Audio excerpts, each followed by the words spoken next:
জাহাজ ভরে ইসরায়েল থেকে ইউরোপের সাইপ্রাসে ছুটছে ইহুদিরা। ইরানের প্রতিশোধ, হুতির হামলা এবং অভ্যন্তরীণ রাজনৈতিক অস্থিরতায় ইউরোপের ছোট্ট এদেশে পাড়ি জমাচ্ছেন তারা।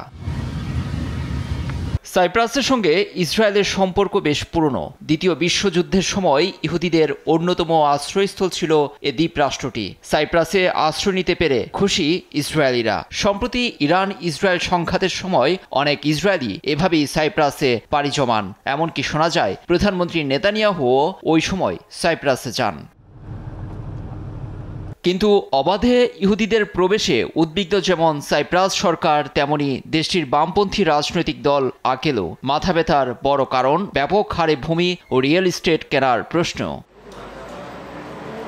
এ নিয়ে সাইপ্রিয়ট দৈনিক পলিটিক্সের শিরোনামে এসেছে, এ পর্যন্ত 15,000 ইহুদি পৌঁছেছে সাইপ্রাসে, যা দেশের নিরাপত্তায় বড় হুমকি। এর পেছনে চাবাত নামক গোষ্ঠী গোপনে কাজ করছে বলে জানা গেছে।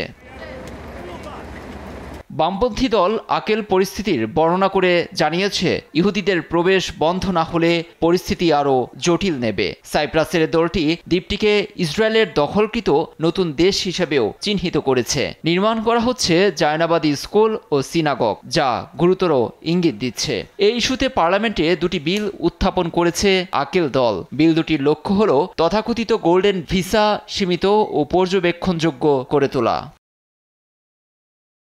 আঙ্কারার সামাজিক বিজ্ঞান বিশ্ববিদ্যালয়ের আন্তর্জাতিক আইন বিভাগের সহযোগী অধ্যাপক এমেতে গোজুগুজেলি এক সাক্ষাৎকারে এ নিয়ে উদ্বেগ জানিয়েছেন। ভূ রাজনৈতিক ও কৌশলগত দৃষ্টিকোণ থেকে পরিস্থিতি নিবিড়ভাবে পর্যবেক্ষণে তুরস্ক ও টার্কিশ রিপাবলিক অব নর্দার্ন সাইপ্রাসের পররাষ্ট্র মন্ত্রণালয়কে জোর দেওয়ার আহ্বান জানিয়েছেন।